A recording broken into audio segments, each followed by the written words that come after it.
Okay, here we are. Recording, and what should I say? The midterm grade will come out. It will include everything, I think, but your synthesis analysis essay that we've done so far. The grading conference grade we have the very first day after spring break, that will be accurate and will include your synthesis analysis too. So just keep in mind, midterm grade doesn't really mean much. I just have to assign one. The grading conference grade will matter because it'll be accurate to everything you've done so far. Discussion post quiz won't be due until March 31st. I think they're both open now, though. I went ahead and opened them. Do you have any questions before we get started talking about research paper? That's the main topic for today, and by main I mean that's the only thing we're talking about all day, is the research assignment. Is that due by the time that we come in on the 26th? No, and the first step of the process isn't going to be due until week 10, day 2, which is 3 weeks from today. What? Probably. All right, well, we'll get to it. See, you guys need to see. Okay. I'm going to sign in as Magnus Baraka. I'm going to type in the password. Here we are. We go to our class. Here we are. Click assignments. Here we are again. Notice how on census analysis essays, I only ever put the assignment one time. And I didn't add the assignment files again. So in the same way, I'm going to probably do the same thing with the research paper. The only thing you'll see right now is the planning, which is the proposal for the paper. And later days or in later weeks, you'll see the next steps pop up, or the research paper step pop up. The only reason I do it this way is because I don't want people accidentally submitting their planning to the wrong step. So I'm going to click this assignment. We're going to go here. Note, I did try to make it look like the syllabus's link page that I have now. So it's got that. And you'll see the different steps in the process. I'm going to try to make a modification today after class is over and fix something that's on here. Two things, actually. One is, actually, I think it's just one thing. But I tried to make the Roman numerals correspond to the steps. So Roman numeral 1 is step 1, Roman numeral 2 is step 2.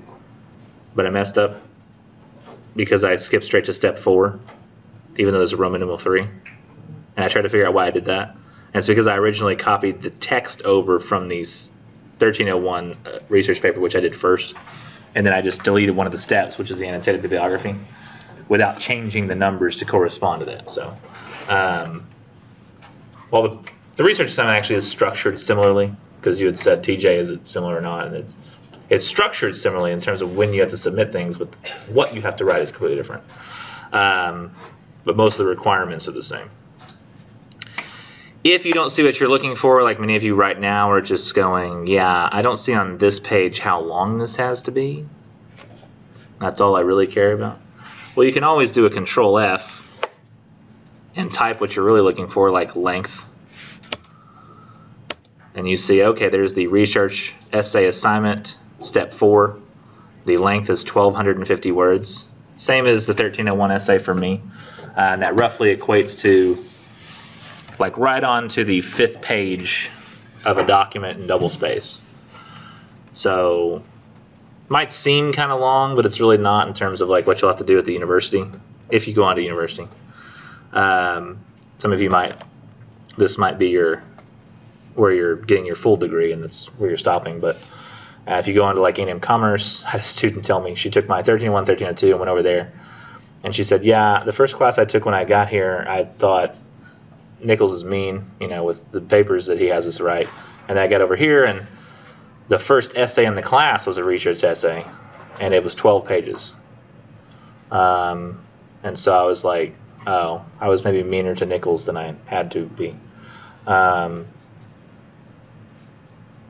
No, she was never mean. I'm making that part up, I'm sure. But I'm just trying to kind of get your feet wet in terms of writing papers with research. So it's really not really that long. But that's how you can search for things in a document if you want to.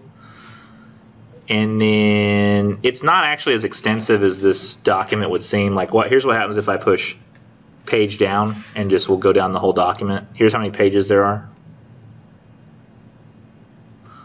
The reason it's so long, 21 pages, is because I provided a lot of sample assignments and thorough explanations. So it's not as, I don't think, scary as it seems. Or depending on your aversion to papers, it might be scarier. I don't know. Depends on you, I guess. So, what exactly do we have to do? I don't know, guys. Let's find out. Let's go on this journey together. This English journey. English journey. Here we go. So the introduction to the assignments here. And it's got all the due dates as well as the thing above has the due dates. So I might as well start actually here with the planning is going to be due on week 10, day 2. So that's 3 weeks from today. While the step isn't listed because it's not technically part of the research, your synthesis analysis over poetry is due week 11, day 2, in the spot that you would have had to do the annotated bibliography in the other class. So that is weird, but I didn't include it here because it's not technically related to the research. But then on week 12, day 2, that's when the research paper is due. And in that class that day, there's a peer review for it, which is now tied to achievements, as well as the grade conferences are tied to achievements. So try to get that paper back to you by week 14, day 1, graded. And then revisions will be due week 14, day 2. In class, we'll have presentations on week 15, days 1 and 2 over our research. Those of you who haven't done presentations or don't like presentations, it's super easy. The average grade's 100. I don't grade you on your speaking capabilities, so you don't have to worry there. That'd be kind of hypocritical because I'm not a great public speaker. I don't emote unless I'm laughing at myself. And I say a lot and like and really. So that'd be kind of hypocritical of me. Does Dr. May say a lot? I would always imagine a speech teacher would sort of just delete that from their vocabulary somehow. Like speech therapize themselves enough that they go, I'm not going to say these words anymore. Not me. I just don't write those words. I don't write Yeah, I don't care to hear any of this. Let's see. Now, what do we do? Let's look at the intro part. I break down the grading there. So the format is going to be, any of the formatting stuff is going to be Times Roman 12-point font, 1-inch page margins, double space. Standard, fair. But this time it's MLA, not APA, for those who had APA last time. Still third person. Did y'all do MLA in high school? So you're still kind of familiar with it-ish. And if you didn't do MLA in high school and the first time you ever heard about APA was in my class last semester, well, instead of doing the green tab, you just flip a couple pages back to the blue tab. Now you're in MLA. All the same stuff I talked about for APA is true here. You just look it up in a book, find what you need. Let's see. So it's worth 600 points, the whole research assignment is, or 30% of the class. The peer review is worth 4 in-class discussion participation grades, and it's also tied to your achievements. And the planning and presentation, the presentation's worth 200 points, the planning's worth 10, for a combined total of 200 points, which doesn't make sense mathematically, but that just means I give you the planning as a bonus point. It's really actually like a half point in the class. And the argumentation essay, the research paper itself, is 400 points or 20% of the class. So the reason I have so many steps in this process is because I want you to be successful, and it also is the biggest assignment this semester, kind of what we've been building toward. I'll go back up to the top here, and we'll go to what happens first, which is probably the most confusing step of the process, so we'll probably spend a lot of time here. Choose a literary reading and a real-world applicability focus. Okay. See what that means. So let's say choose literary reading. So you're going to choose a literary reading and find academic journal articles on it. You will choose one of the assigned literary readings from the book syllabus to write a research argumentation essay about. So remember, the Can I Write About This, Paul, says that the research paper can be written about in this Venn diagram. Anything you've already written about before, as long as it's in green. Even though I recognize this circle is blue, something I did not realize was kind of dumb until now. You could write census analysis over something that's not the same as critical evaluation, or census analysis 2, or census analysis 3. But research paper can be written over anything you have already written about before. So if you really liked one of the stories you wrote about, you can now write about it again. No big deal. Even stuff you've written discussion posts over. But I think it'd be kind of creepy looking if I drew a bunch of little circles for discussion posts. They're very tiny. That'd be really weird. Yeah, I wouldn't. Might look at a paw print with like little, like bejeweled on the bottom part of the paw. Yeah, it's wearing a bracelet. The paw with the bracelet. Plus, you'd have to have it connect to the census analysis essays because you can do the discussion. So they'd all have to be like here. That'd be too hard. Too hard. Too much work. Not going to do the repaw. Now, this is going to be a literary reading that can be searched in the Academic Search Complete database to find at least 1 or 2 scholarly literary articles about your literary reading. Or if you can't find articles on your literary reading, you can find articles on the author who wrote it. Because much of what they're saying about the author's work in general could probably also apply to the literary reading itself if you can't find articles on it. For example, Connie Cullen's Incident, I don't know, I haven't looked up yet. It's very possible there might not be articles on Incident, but there might be articles on Connie Cullen and the way he wrote about literature or race or something like that. In which case, those ideas would apply still to his work. Let's see. And you're welcome to choose just based on what gets the most search results. But it will take some finagling sometimes to figure out that, like, what it is you can do. Because, for example, Battle Royal, you might search and find out through much searching that you can't find anything written about Ralph Ellison's Battle Royal. Until you look up stuff about Battle Royal on, say, like Wikipedia or something and realize, oh, that's just the first chapter of Ralph Ellison's Invisible Man. So if I find anything to do with Invisible Man, that might relate. And then you find out there are like 100 articles out there written on Ralph Ellison's Invisible Man, which you go, okay, well now I can apply that to my story. Now the other thing you have to find articles on. Choose a real world applicability focus, which I've abbreviated to the RWAF. Does it not roll off the tongue? I like the word RWAF. RWAF. Real world applicability focus. Now what is that? It's kind of an amorphous concept. It's not a defined concept. It's a modern news event involved with a current political or moral issue that has not been solved or at least is currently ongoing. So it's some kind of like world issue type thing, but it's almost event-like where you could tie it to some particular... So you know, that's how I'm kind of... It's not a set concept. So what happens to get resolved during the process, like between now and the due date? That would be weird. I don't know what I would do in that circumstance. That'd be like as a per case basis. I guess how far into it it's solved matters too. Because like if it's solved tomorrow, it's like just not something. Like it might be good to do like a little bit of research on the thing you're trying to solve. Like for example, if you want to solve like this is not a topic I think you could do, but like the legalization of marijuana in Texas, and it turned out like a week after you decided to write that topic and started proposing it, like recreational marijuana was legalized in Texas. By the way, it's not going to happen. Not anytime soon. Before it happens. What? Before it happens, like next week. Yeah, there's no way it's going to happen.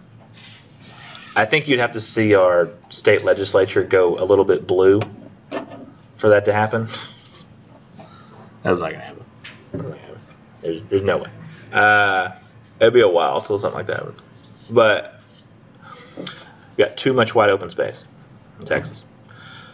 Again, what was your question? If we were doing a subject that's like going on now and ends up being resolved Yeah. before we turn in the final product, Like I would end up having you like you basically just need to know if your topic is has any possibility of being solved before you start writing about it. So because I'll probably have to have you redo it or pick something else. Something that you couldn't see being solved. That would be different. I don't know if that's- If it was something that was on the docket to be legalized and then it was legalized and you were like, I had no idea this could have happened, then you just didn't look it up enough. So it has to be something that's not solved yet? Yeah, something we have not fixed in society. Something that's still a problem. Yeah. Now, you don't have to worry about it. You don't actually have to solve it. That's a little different than last semester for those of you who took me last semester. So don't worry there. I'll get to what exactly you're doing. So this literary assignment's a little different than your regular research assignment for a literature class, I would think. Because most of them are probably going to have you like researching what maybe different authors think symbolism meant in the story, or Marxist theory applied to some story or some weird thing like that. I'm not having you do that. I think it's weird, and I don't think it's even a valuable direction for research to me. So in addition to scholarly literary articles on your literature, you must have 3 to 4 academic journal and or news articles from the Opposing Viewpoints Resource Center News Only database and or the Academic Search Complete, and that's where I want you to get your scholarly peer-reviewed academic journal articles only from. So if you have a topic that's more where the real-world articles can really only be found in the news, then I would want you to try to use Opposing Viewpoints. If you had one that was really more of a academic idea or something that could be searched in Academic Search Complete, then I would want you to use Academic Search Complete. These articles should be perspectives and knowledge on a modern-day real-world situation or a problem with some degree of controversy or moral ethical conundrum. So if I tell you, like, for example, right now, like the sample paper involves the Westboro Baptist Church, which is a church that protested military funerals, holding up signs that said God hates fags. There weren't a whole lot of academic journal articles on them that were usable, but there was lots of news articles that conveyed what was happening in that situation. So in that case, I was like, okay, news articles are mostly what you're going to find. But for the most part, most topics will have some sort of academic journal presence. I've had people before try to give me news articles on cosmetic surgery, and I'm like, well, no. Like, there's plenty of academic journal articles out there on the medical side of cosmetic surgery and also on the psychological side of academic or cosmetic surgery. So there are plenty of articles you could find in academic journal articles. So you can't just avoid it by not wanting to do it. Now, once you've got these articles, you got 3 to 4 about your real world issue. You've got 1 to 2 about your literature. What do you do with them? Well, the purpose of this research argumentation essay, or the idea your thesis will address, will be to apply the thematic discoveries from analyzing one of our literary readings to then provide perspective on a real-world situation. A thesis for such a paper might look like this, and I'll probably break down both of the samples I'm about to give you so they make sense. In Arthur Miller's Death of a Salesman, Willy Loman's distortion of the American dream mirrors the American government's indecision regarding degrees of constitutional privacy during the Edward Snowden scandal. Is it exciting? No, not to you yet, but is anybody familiar with Death of a Salesman, the play? Well, I'll tell you about it. Brief summary of it. I didn't want to take anything y'all could write about, so I used examples you couldn't. Death of a Salesman's a play about a guy. He's here we go. Oh, no, that actually might be inaccurate because it says 76. Might be because it's sitting in the path of my computer's heat. Let's put it over here. Death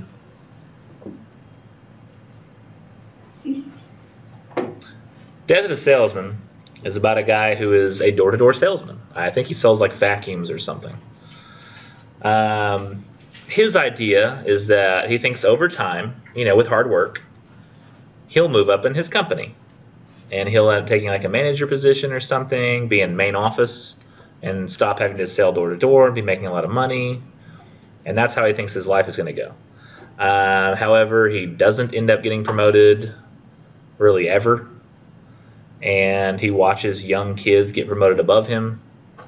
Kind of throws him into a sort of a depression. He ends up, this is all actually before the actions of the play itself, but he cheated on his wife. Son found out, hated him for it. And at the end of the play, he ends up driving his car like into a tree or something, kills himself so his wife can get the insurance money. Now, I think there's even some implication that they're not going to get the insurance money because they realize that the car never had skid marks or something. So that play is sort of a distortion of the American dream. He thinks that he's going to move up through hard work, and in fact the opposite happens, and he ends up spiraling into despair as a result of not being able to achieve it. Now, is anybody familiar with the Edward Snowden scandal? No? I might need to update this whole thing because nobody even knows what that is anymore. I might need to come up with a new example. But I don't know why. Edward Snowden's a guy who was working for the NSA, National Security Agency, and he sort of released some details of what his job entailed and what he was able to do. He said that at any moment he wanted to, without probable cause, without having to get a warrant, he could, if he so chose, read Obama's emails. At that time, you're meant to think the president's emails. Additionally, he could spy on any civilian without probable cause and without having to have a warrant.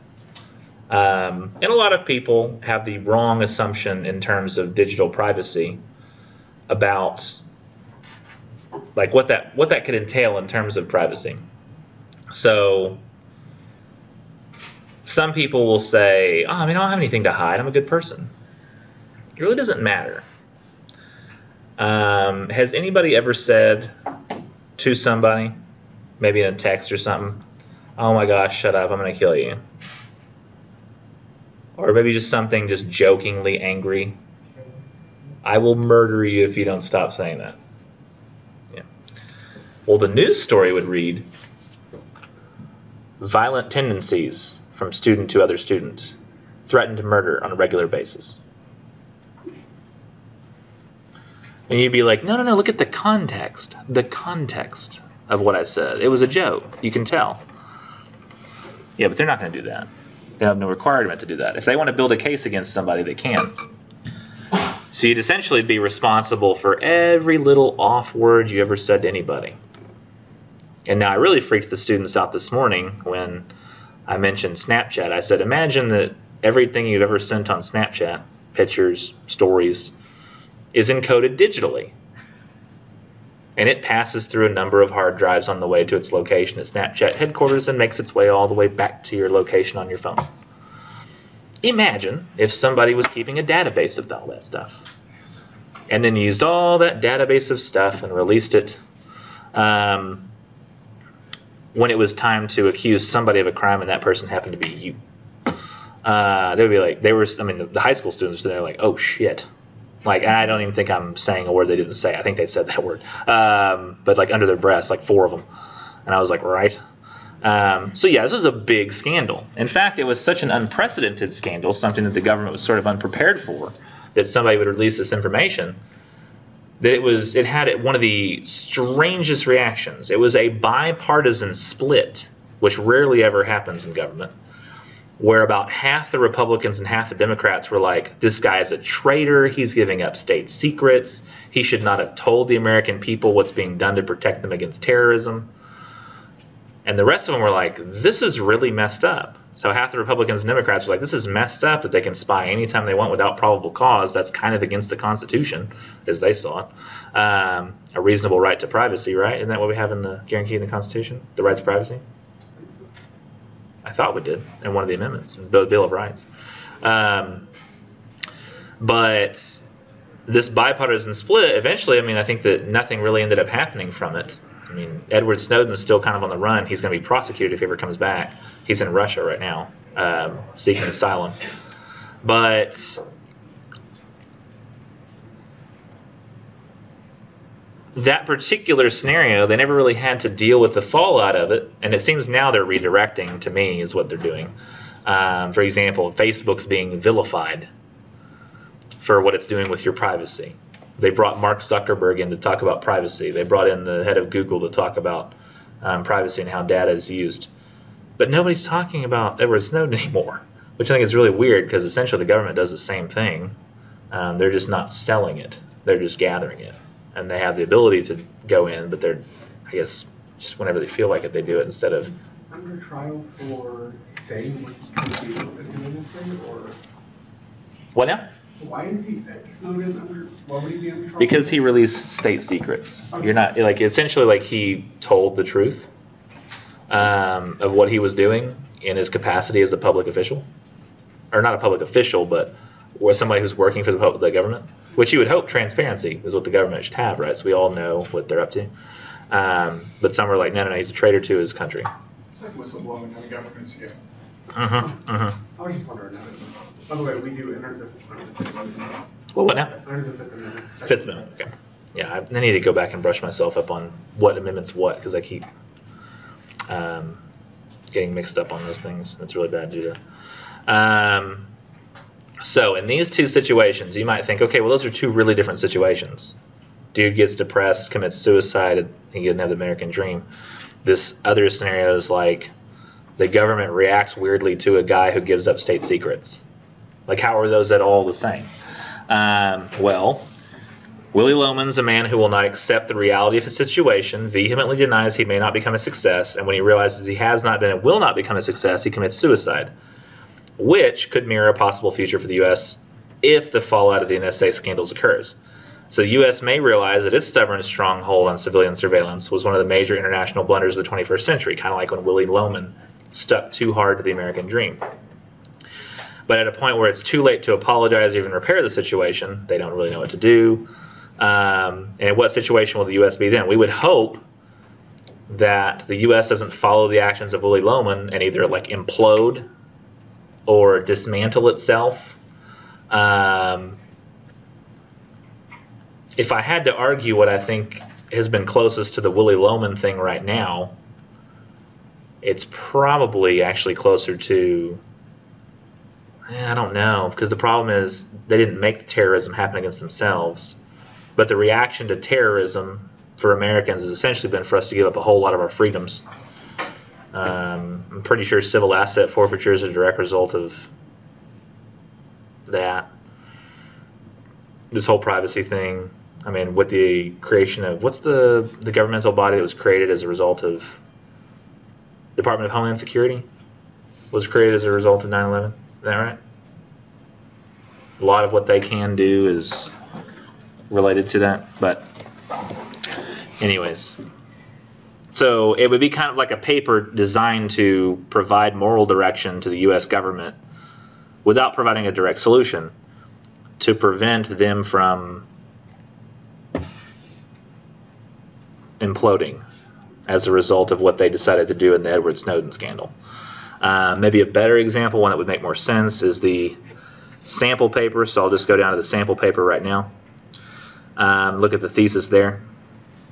His thesis for that paper is Hawthorne's portrayal of the hypocritical townsfolk and the minister's black veil is nearly identical to the protests of the Westboro Baptist Church in a sense that both claim a profound level of morality, yet only notice when others around them commit sin, never themselves. So I've got to give you a little background here too. This one's a little easier. The background in this case is minister's black veil. One day at church, preacher shows up with a black veil on his face. Doesn't address it at all. No, everybody's like, why is he doing this? Why has he got this veil? And they spend a lot of time in the story gossiping about, like, what is his reasoning. Even his fiance leaves him because she says, well, yeah, I understand you're doing this for them and that you consider this to be your mission, but you need to take it off for me. And he's like, no, I can't take it off. And he's later on his deathbed about to die. And they're like, will you not just take off the veil or tell us why you did it? Or like why you put it on? And he says like in this creaky voice, like, you all see that I'm the one wearing the veil, but I look out and I see that all of you are wearing the veil. So it was like a 30-year-long preacher lesson, teaching them a lesson. That you think that I'm the one with the veil because you see me from the outside, but I look and you're the ones with the veil on your faces. So like, we're all wearing veils that separate each other from each other. And you need to realize that you're, and kind of like they kind of realize, oh crap, we're being hypocrites. Like we're acting like we're all better than he is because we're not wearing a veil, but we've all got our own veils. And they buried him with the veil on. Now, Westboro Baptist Church, a long time ago, the military passed the don't ask, don't tell military policy. We're like, we're not going to ask you if you're gay. You don't tell us if you're gay, and you can serve. And the Westboro Baptist Church did not like that. They don't like gays. They wrote posters and held up signs that said God hates fags on them at military funerals. Interestingly enough, not even necessarily at military funerals for gay people. They didn't ask.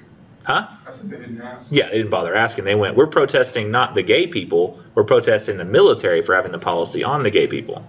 So they would go to military funerals, everybody's getting, like the flag ceremony and everything, and they're just, God hates fags. Completely disrespectful. Yeah. And that's kind of his point throughout the course of the essay, is that these people who claim this profound level of morality because they're Christians, they seem to only notice when people around them are committing sin in various other ways, not that what they're doing is itself a sin. And in the story, it's kind of similar. He shows up and they still allow him to be the preacher and everything, but they're all like feeling high and mighty over him because he's obviously got this secret. So they gossip about him, act like they're better than he is, and then eventually they realize, oh, no, it was just a lesson to show us the truth about ourselves. So that's how he comes up with the thesis. Hawthorne's portrayal of the hypocritical townsfolk in The Minister's Black Veil is nearly identical in the protests of Westboro Baptist in the sense that both claim a profound level of morality. They do, both groups. Yet they only notice when others around them commit sin. They never look at themselves. So you're all going to be doing something regarding something like that. We're relating the literature to something going on in the real world and noticing a similarity in the problems, but the literature sort of provides a guiding or a kind of almost like a moral direction toward which a solution could be found. You don't even actually have to find a solution. You just have to say, like, this is the direction in which a solution could be found, or imply that the problem is dire and needs to be fixed. So if I go back to the assignment page itself, will this be difficult? Oh yeah, it's going to be difficult. Will you spend more time finding your 5 total pieces of research and probably even coming up with just your topic than you will writing the paper? Very possibly. Like, I think if I were to write this paper, it would probably take me around, and I don't even know if that's a good comparison, maybe the first time I came up with this paper topic, it would have probably taken me around 3 to 4 hours to come up with a topic I really felt could work and then kind of plan around it. But then I'd spend about maybe an hour or two looking up the articles, and with the erasing of the reading of the articles, that would take me some time, but the writing itself might only take me like an hour to write. But I'm a little different. But you'll probably end up spending more time thinking about it than you will actually writing it. But will you feel accomplished and intelligent at the end of this assignment? Yes, you will. Or you'll feel like your brain's broken, one or the other. Well, what? I like how you said yes as you shook your head no. I don't know that that was intentional. So, with the planning assignment, what do you submit? Those of you who are new to me, this will sound new. Those of you who haven't before, this will sound familiar. You'll submit a works cited page. So that's your tentative list of sources you plan on using on your paper. You'll upload those to Blackboard, properly formatted as a document upload, just like you would any normal essay. But the thesis you're going to propose to me, that point you think you're going to try to prove in your paper, you're going to type that directly into the comments box, which is a weird place to type part of the assignment, but in this case I want it in the comments box. And the reason is the way it displays, and I'll show you that in a minute. But with the works cited page, you'll need to upload your tentative works cited page. So it is subject to change. Sometimes I'll tell you you need to change articles here and there. But you'll need to have completed a certain amount of your research by this time so that you can have some to submit. You have to create a works cited page with at least 5 articles of research, and that's only 1 to 2 literary articles and 3 to 4 RWAF sources, real world issue. So you could do a balance of 1 scholarly article about your story and then 4 about the real world issue. Or you could do a balance of 2 about your story and 3 about the real world issue. Either one of those is acceptable. But you'll also have, in this case, a 6th citation that is your literary reading from the textbook. So your works cited should actually have a total of 6 citations. Because you've got to, does anybody know what, like, usually we're always working with, does anybody know what you call the textbook in this case, what kind of source it is? I don't know if we ever actually covered this in my class. Like what kind of source? I'll give you a hint. Most of the sources that you generally will write about and all the other sources on our paper besides the textbook are considered secondary sources. But the textbook would be considered the primary, yes. It's the thing that all of the other sources are writing about, or at least some of them. So the thesis is just going to be submitted like you saw before in the Arthur Miller's Death of a Salesman, Willie Loman's Distortion of the American Dream, mirrors the American government's indecision regarding degrees of constitutional privacy, Edward Snowden scandal. That would work as a sample idea. Now, with this thesis, essentially your thesis should try to prove a point about how the modern news event / real-world political moral issue could be helped or improved if the themes and meanings of the literary reading were absorbed. Basically, you're trying to show that if the world were to pay attention to the lessons that could be learned from literary reading, then the world could be improved. So kind of, if you really think about it, the goal is somewhat to find a way to make the literature matter to the world. Because I really do feel like, to me, that literature is important. Not just written down literature like books and stories and poems. I mean, I do feel like those are important, but I even consider like film literature and the stories that we tell each other, that those have a lasting impact for a reason. I mean, if you think about it, and this is, I mean, I truly feel this way. Like, I don't think that Avengers: Infinity War was the highest grossing film of all time just because it had spectacle, just because there's like CGI. I mean, if spectacle was all that mattered and not a great story that connects with people, I mean, we'd all be fine with the DC universe too. But those stories suck. At least right now, the films, those stories are crappy. Like Man of Steel and Batman versus Superman. That stuff, that's just, it's awful. Like, I've been watching it, man. I love Batman. It's my favorites. I don't think anybody's ever going to do it better than Nolan did. Christopher Nolan. But the Marvel Cinematic Universe, there's just something there. There's something it tells us about ourselves that keeps us going back. And to be honest, I really didn't. I was more of a watching it on the DVD, not DVD, you kidding, like streaming it later, like renting it kind of person. Where for most of the films, we would rent it later and be like, oh, it's okay. And so there's never really anything for me to connect with. In fact, the only Marvel movie that I've seen in the theater, I think, if you don't count Deadpool, even though he's a Marvel character, the only one I've seen in the theater, I think, is Black Panther, which I saw twice. I didn't even see Avengers: Infinity War in the theater. I don't even think at that point I'd been all caught up. I think I had to watch some other movies before I could catch up. And I didn't even see Spider-Man: Homecoming until like 3 weeks ago, I think. It's actually pretty fun. I like it. It was good. But I was only interested and decided I was going to start seeing all the movies in the theater once Avengers Infinity War came out. Because finally there was something for me. By the way, I'm going to do spoilers for Avengers Infinity War, so if you don't want to hear it, either cover your ears or sing a song inside your head so you don't hear what I say. Starting now.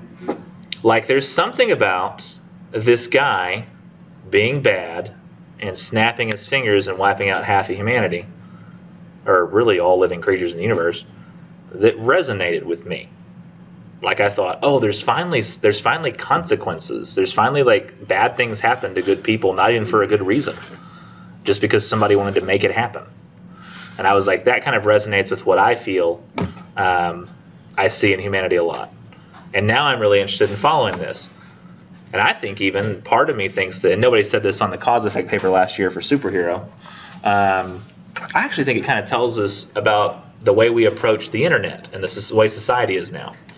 The reason we're able to follow these like 19, 18, 20 films across this vast mythological universe and not constantly just involve ourselves in retelling like the old Greek mythologies did, that you actually have to have this knowledge that persists, is because we're in an internet culture that will allow us to follow complex plots online, allow us to all stay caught up with those sorts of things, and it becomes part of that conversation. We're all part of this big social conversation. And I don't think that this whole thing could have existed in like the 80s. If they tried to do this in the 80s, no way. People would get too confused. There's no way they'd watch it. Even if they were good, they'd be like, I don't know what I'm watching. This is confusing. They did make like 10 of like the Nightmare on Elm Street conspiracies and all that. Yeah, but they all kind of function as like this isolated thing. And people didn't go, oh, well, you got to know the whole story to really follow along. I mean, it was some people felt like that, but I mean, they've got like tons of James Bond films too. But they all sort of function. There's like isolated stories. But the Marvel Cinematic Universe is a little different. And so I think that they keep making more and more money because they keep finding ways to connect with people and to give them lessons that they can then carry. And I think there's something that resonates in those stories with us. But my job for you here is to look at this classic literature that has persisted throughout time and try to figure out what is it that's, that we can draw from this? What can we get from this? Another reason I have us do this type of assignment is partly because of how displeased I currently am with English scholarship, at least in terms of literature. At least for a while. I don't know if it's still the same way, but it was in like a structuralist theory setup where like I didn't really have as much of a problem with this, but essentially they would argue that, say, anybody who wrote a story exists within certain structures like family, education, they exist within their governments, economics, and that those structures all informed everything they wrote. And so often you'd end up looking at a piece of literature not for what its lasting meanings were to people, but for, what do we know about the economics of the time based on this story? And I was just like, why are we even looking at this? Like, we could just look at the economics. And that was okay, but then post-structuralists came along that said the structures that we exist in don't matter, and every single person has their own structure, and they're not limited by structures. And to me, it had sort of made modern literary theory look like, I don't know, it kind of, to me, is one of the reasons that everybody's got... You ever heard of Snowflake? The Snowflake kids? I think there's some snowflakes on both sides of the political aisle, but snowflakes are like the ones that they get... Oh, I can't think of the right word for this. It's not offensive. They're very easily offended, and anything that doesn't agree with them, they tend to feel like is a personal attack. Yeah, very, very sensitive. And I think they don't really have a good sense of what bias is, because they think anybody who's biased is somebody who just disagrees with them. And I think that could be a result of where, or at least an indication of where modern literary theory has been going. And as a result, I think that people are kind of losing a sense of reality. They're acting like there is no objective reality. So reality is what we see in it. And I don't know, to me that's just, it's weird to me. And I think it's pushing people in the wrong direction. I want to get back to an area where we say, look, all this literature that we for some reason keep reading could tell us how to live if we would just pay attention to it. That's the reason this stuff persists. But I don't know that there's even a market right now for pragmatic literary theory, which I guess is what it would be, right? Pragmatism, like looking practically at literature and what it can do for us. I think that William James was a pragmatist, but that was in terms of philosophy. I don't know if it's necessarily literature. I'm saying a lot of things right now that make no sense. But I have a reason for doing this, basically. So that's the goal, is to try to make this literature matter to us in the world, not just be something we're told we're supposed to read with no reasoning. Let me show you the sample assignment, what you're supposed to, or actually, yeah, I want to show you the sample assignment first. So here's the sample works cited. Now this is color coded for your benefit. You don't have to color code. But you can see that the top two are green. That's his ones about the literature. Notice it says a works cited, not references. These are the ones about the literature. So Morality Without Intention, Critical Horizons by David Ferris, and The Veil of Words, Diminishes by Phil, Studies in Short Fiction by Norman Gurman. Or German, probably not Gurman. I don't know how to say Gurman. So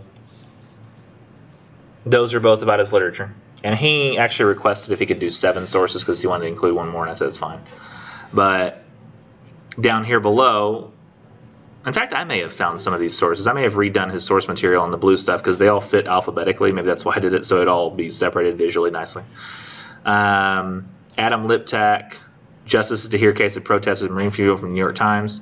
McCain, Kansas Passage Brimstone for Gays Draws Hellfire. Christians and Homosexuals Attack Brutal Tactics, Washington Times.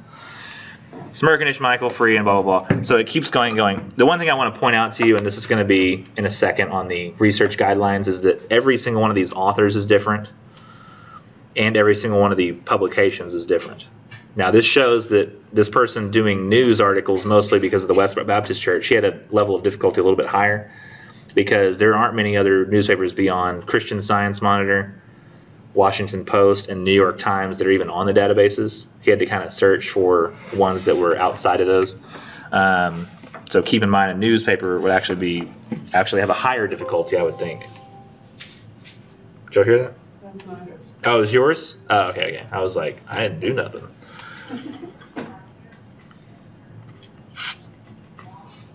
So that's what the works cited needs to look like. And whether you're able to use news articles, like I said before, for your paper depends highly upon whether your topic would be appropriate for news articles. If you did something like cosmetic surgery, did I mention this? Cosmetic surgery? I did? Okay. Yeah, that's one you could find in academic journals easily in all kinds of effects, so wouldn't be appropriate for news. Now your thesis has color coding again for your benefit, but there is a way I'd like it to kind of break down. So like the subject is just the things that it has to contain. The paper is about those two things, which are, in this case, the literature, Diminishes by Phil, and also the real world issue, which is the Westboro Baptist Church and its problems.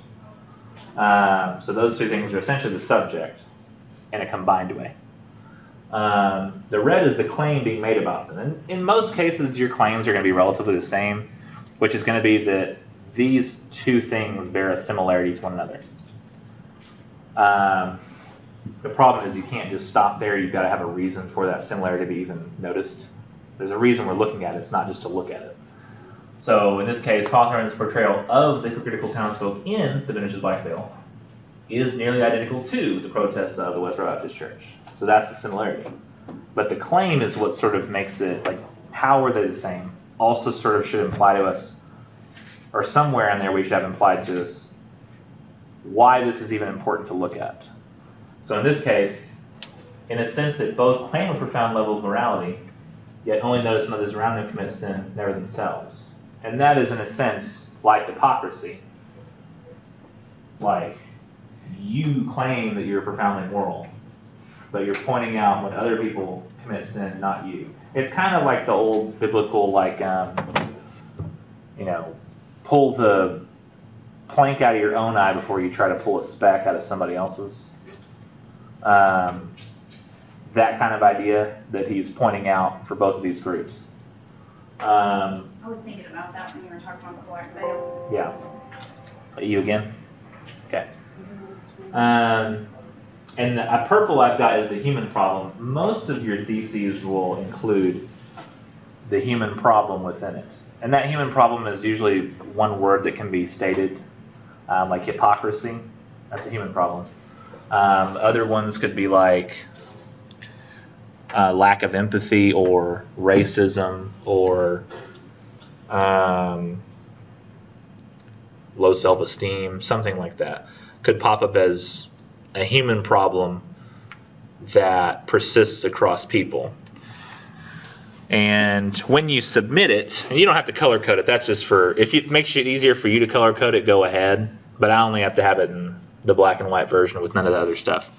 So that eventually when you submit it, notice if you put it in the comments field, the thesis, it appears on the right. And if you submit the document, the works cited as a document, like you normally would a paper, it appears on the left.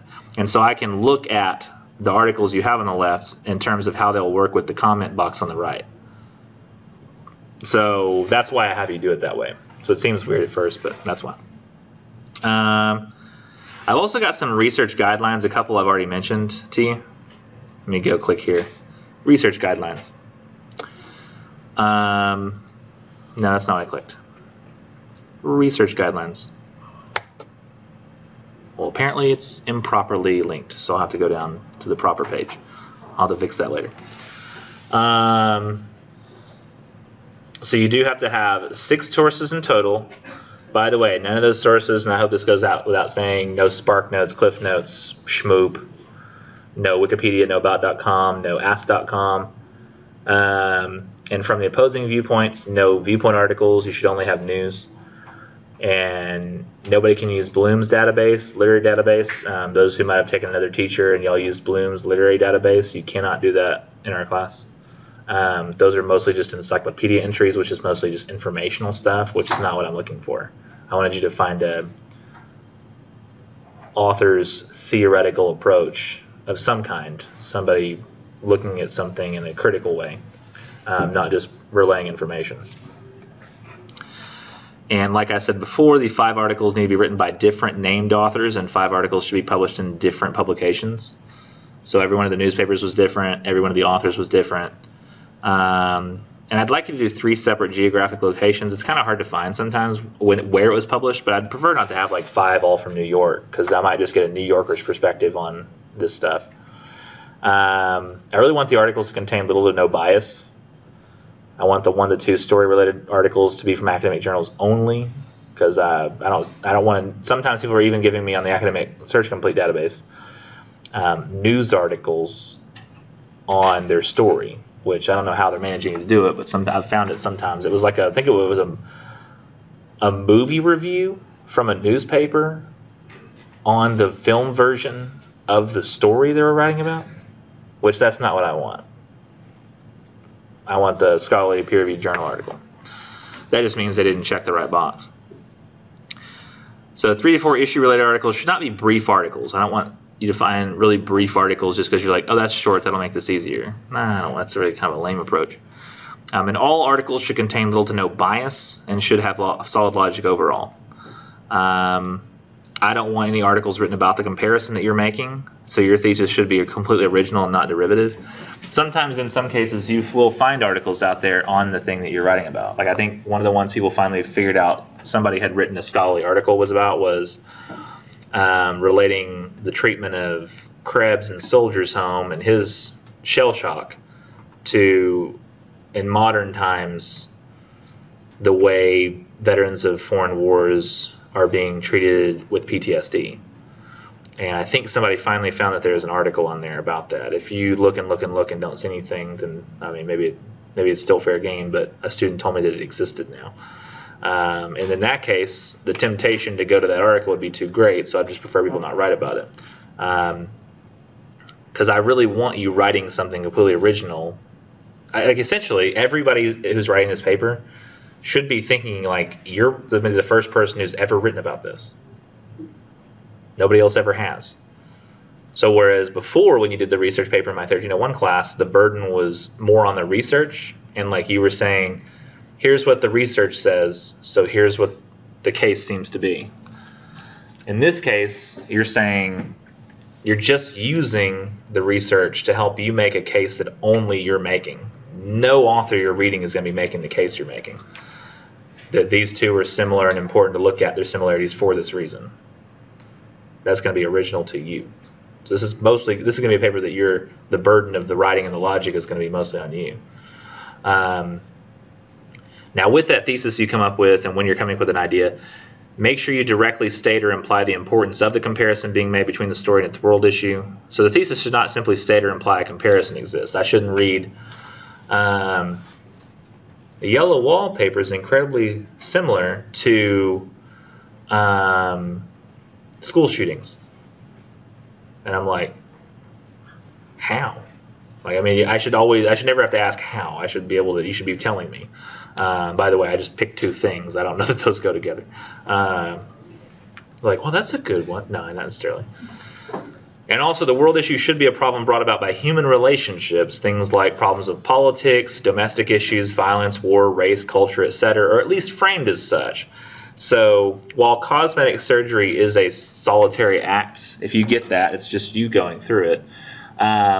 You could reframe the need to get cosmetic surgery as resulting from one's sensitivity to others' judgments. People wouldn't get cosmetic surgery if everybody lived individually on an island. You know, you get cosmetic surgery because of how you feel others view you. Same reason people wear makeup, I assume, is you're not on an island where nobody else was there. You wouldn't put on makeup and go, I need some cosmetic surgery. That's just not something that would happen. So if other people didn't exist, we wouldn't do it. So it's a human issue. Those who are getting too much elective cosmetic surgery, I would say. And I prefer that all sources be from the college databases. I kind of want to briefly show you. Well, actually, to understand what bias is, just real quick, I want to briefly explain bias because I noticed people last semester were kind of getting it wrong. Bias is a personal and sometimes unreasoned judgment, or that unreasoned judgment will sometimes happen for personal reasons. Like you won't use reason in a scenario because it's a personal motivation. So an opinion will be arrived at seemingly without evidence and for personal reasons, often of internal motivations unrelated to logic. Displaying bias does not mean that someone disagrees with the opinion you believe to be correct. That doesn't make them biased. So for example, if a student believes that vaccinations are unhelpful and cause autism, and a scholarly peer-reviewed academic journal article gives evidence to the contrary, gives like a history of vaccinations, how the autism link was disproved, gives his evidence in this case and shows as well with his data that it's once again disproven that there's an autism link and that they are overall helpful, then that article is not biased for presenting that viewpoint. If the author's conclusions were arrived at through evidence and using logic, those conclusions are considered to be unbiased, regardless of whether they agree with your personal opinion as a reader. If that person came to their conclusions without personal motivations that you could tell and using evidence, it's unbiased. Now, sometimes this does happen in science. I don't think it's going to happen here. But if for some reason years later from now, like a couple hundred years later, they found out vaccinations were the worst thing we ever did in humanity, and that they largely were the cause for a number of different problems far worse than autism, and the scientists are writing articles about that, and they're using data to show that, that does not automatically make this article this guy writes here biased. He's still giving an unbiased opinion. He's still presenting the evidence as he can see it, faithfully and without personal motivation. It's just that the authors in the future will be presenting their unbiased information, and the authors in the past are presenting their unbiased information. So bias has nothing to do with whether or not somebody's right or wrong, just whether they're faithfully, in a trusting way, trying to be as honest as possible about what they're discovering, with no personal motivations. Which is why you wouldn't look at gun research from the NRA. Because they're probably not going to publish any gun research that shows that guns are harmful, because nobody's going to want to subscribe to something or whatever you have to do for the NRA, pay memberships. If they're just constantly putting out articles that show, yeah, these are pretty harmful, guys. But keep at it, I guess. Like, it doesn't help them. So, I mean, it's somebody you probably wouldn't trust for that. Nor would you want to trust the, I don't know, if it was somebody, it was a journal completely made up of people whose kids died in school shootings, and they're the ones who published the articles for that journal, you probably wouldn't want to use theirs either because they've been personally affected by school shootings. So they're going to want to find the worst gun stuff, maybe. At least they've got a motivation to. So, I want to show you real quick, because I'm not going to go through and like read the research paper or do that now. We'll do some of that stuff later. I want to show you real quick the differences in looking for research here. So I go to the main, and this is going to be really fast, but you can look it up online later as the video and go through it slower that way. Quick links, library services, it's the same way you got to databases last semester. You're going to scroll down slightly. Databases off campus on the left. It'll ask you to log in with your student ID and password from Blackboard, so just do that. And I would check now rather than later, because if you check it now, you might find out that your username and password don't work, and you'll have to get the IT department to fix your information in the system. But I'm going to go to Academic Search Complete here. Well, I don't know. That's actually maybe not the best place to start. Maybe you'll go first and find the literature that you really liked, okay? So you're like, well, I really, really liked Battle Royal. So you start looking up Battle Royal. Battle Royal. And do what I asked you to do first, which is to limit it just to scholarly peer-reviewed journals.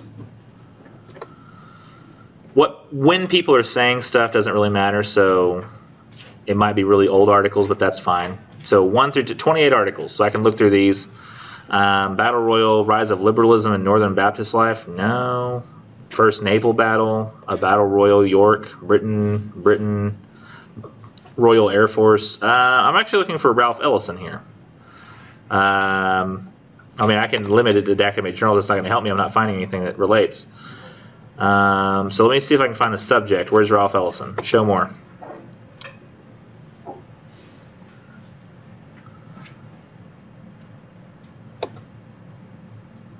I'm not finding it. But let's say I go to Wikipedia and I say Battle Royal. And first of all, I'm going to have to sift through all the Fortnite references, because it's going to say, oh, you're looking for Battle Royale? No, I'm looking for Battle Royal. Ralph Ellison. You type that. And then you find a Wikipedia entry for it, and it says, actually, this is the first chapter from Ralph Ellison's Invisible Man. So you're like, oh, crap, so let me look for that. Maybe I can find some of that. Ralph Ellison, Invisible Man. Secularizing the Fortunate Fall in the Apocalypse. And you're like, that might work. So you just go ahead and grab that one. Well, you'll go here, and let's say that you're going to get your works cited ready. So I'm going to open Microsoft Word. I'm going to center this. Now I want a new article, please. Blank.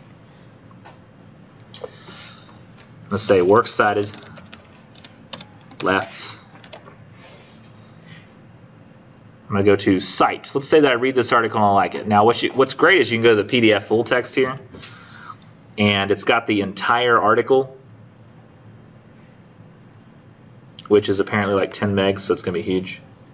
And I notice it's plenty of pages, so I can use it for research. If it was like just a paragraph or two, I couldn't.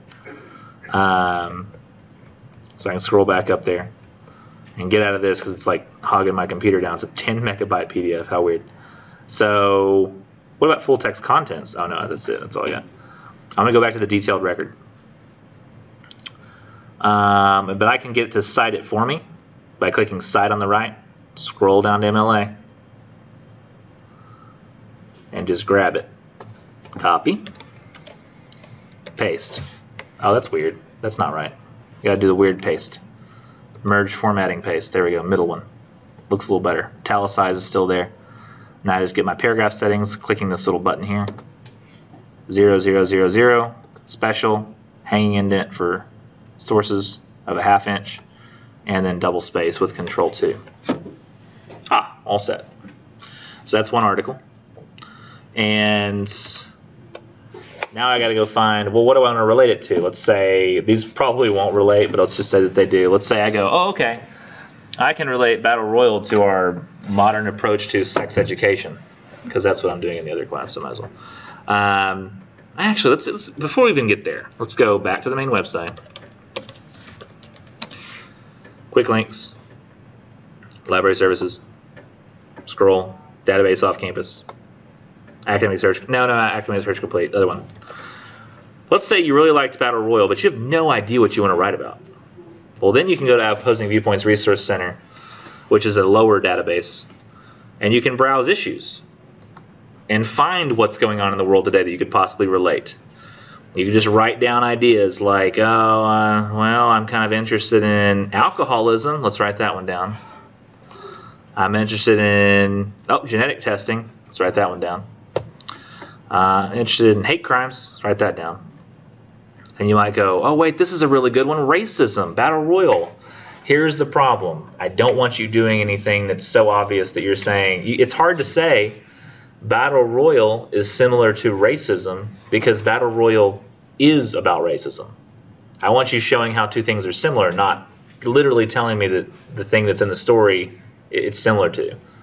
Like you're like, Battle Royal is very similar to racism against African Americans in the sense that, what, quite literally that it is it? That's too close. So you've got to make a relationship that's a little further away.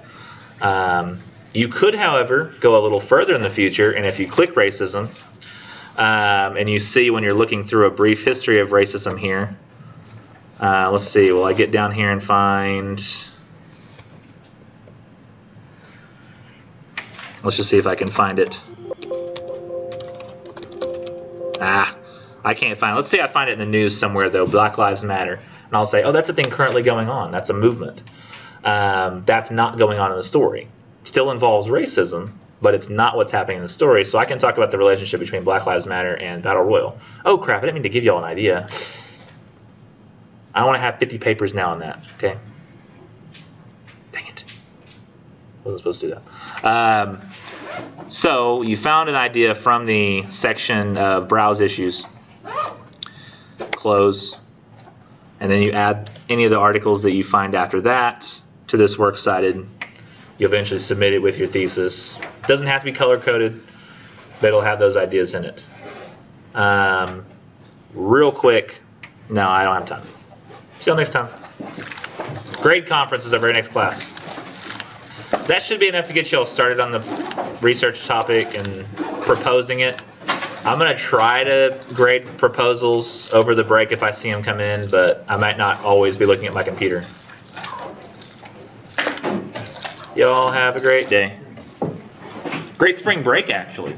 Enjoy yourselves, but not too much.